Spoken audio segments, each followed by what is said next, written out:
जय हिंद दोस्तों।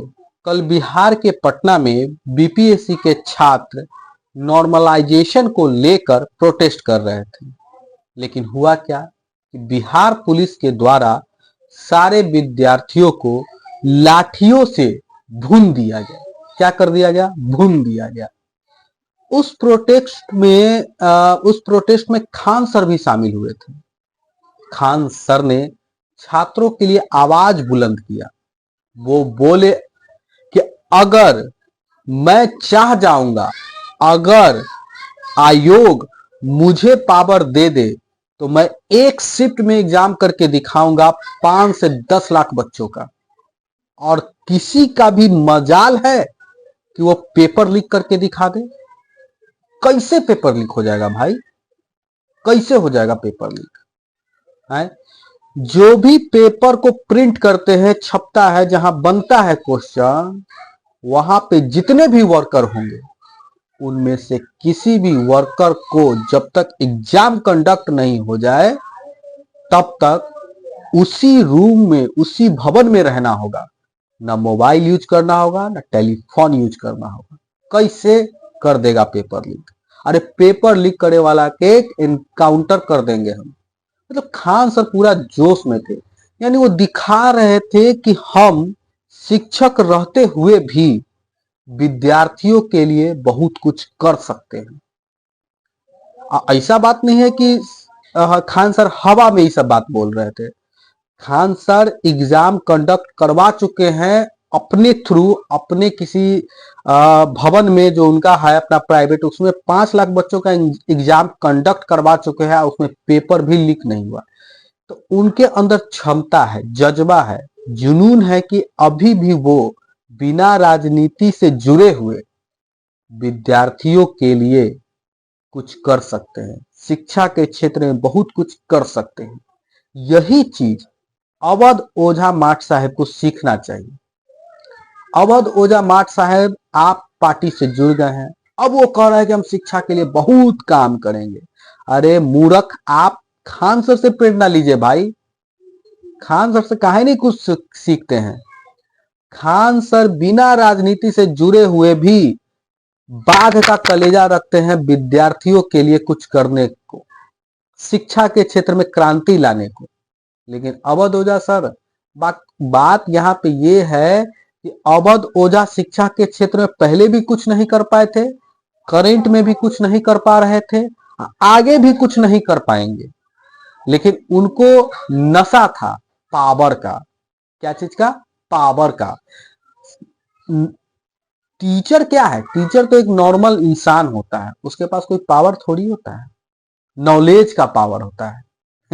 लेकिन अवध ओझा सर लगता है गेम ऑफ थ्रोन्स जो अमेरिकन टीवी सीरीज है उसको देख चुके थे। उस टीवी सीरीज में एक कैरेक्टर कहता है कि नॉलेज इज अ पावर। लेकिन वो किसके सामने बोलता है? वहां की महारानी के सामने। महारानी क्या करती है कि नॉलेज इज ए पावर है, नॉलेज इज ए पावर। अच्छा, तुरंत अपन सैनिक के बोलती है पकड़ इसको, गिरफ्तार कर। जब गिरफ्तार कर लेती है तब वो रानी क्या बोलती है? Knowledge is not a power, power is a power. तो अवध ओझा सर ये जानते थे कि नॉलेज में पावर नहीं है, हमारे पास कितनो ज्ञान हो जाएगा लेकिन हमारा पावर बस एक नॉर्मल शिक्षक का ही रहेगा। काहे कि ज्ञान, शिक्षा कभी भी पावर नहीं बन सकता है। पावर में आने के लिए पावरफुल बनना पड़ेगा।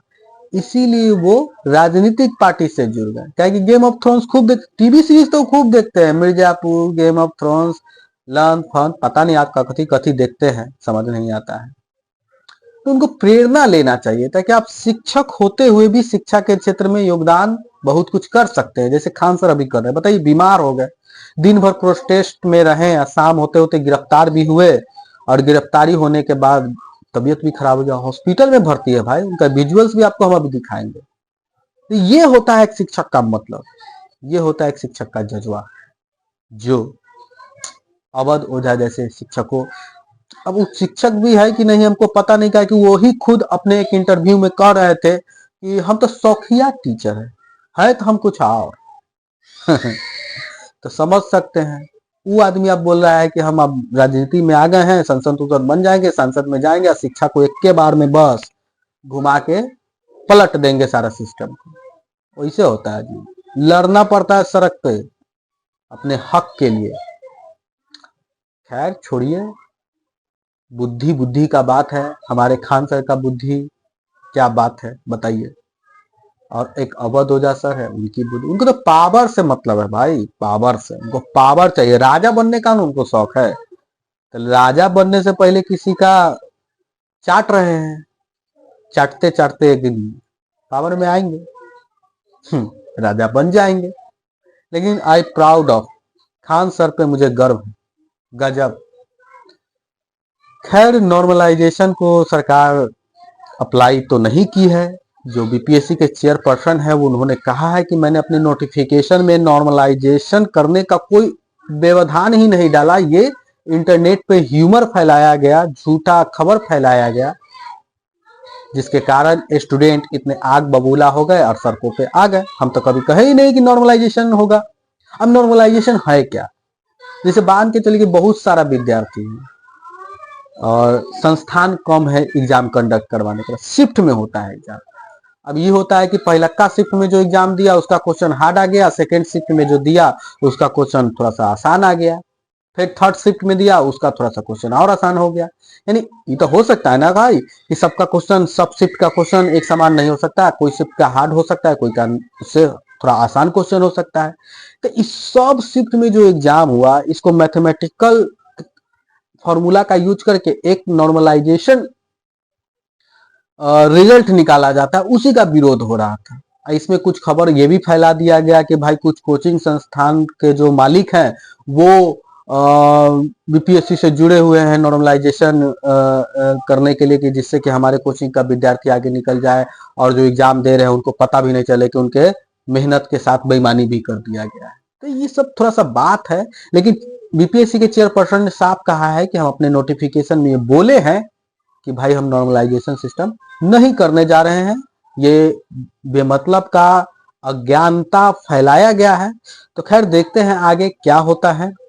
लेकिन खान सर जिंदाबाद, जय हिंद, जय भारत, धन्यवाद। अगर ये वीडियो थोड़ा सा भी अच्छा लगे तो प्लीज आप इसको सब्सक्राइब कर दे, लाइक कर दे, शेयर कर दे। जय हिंद।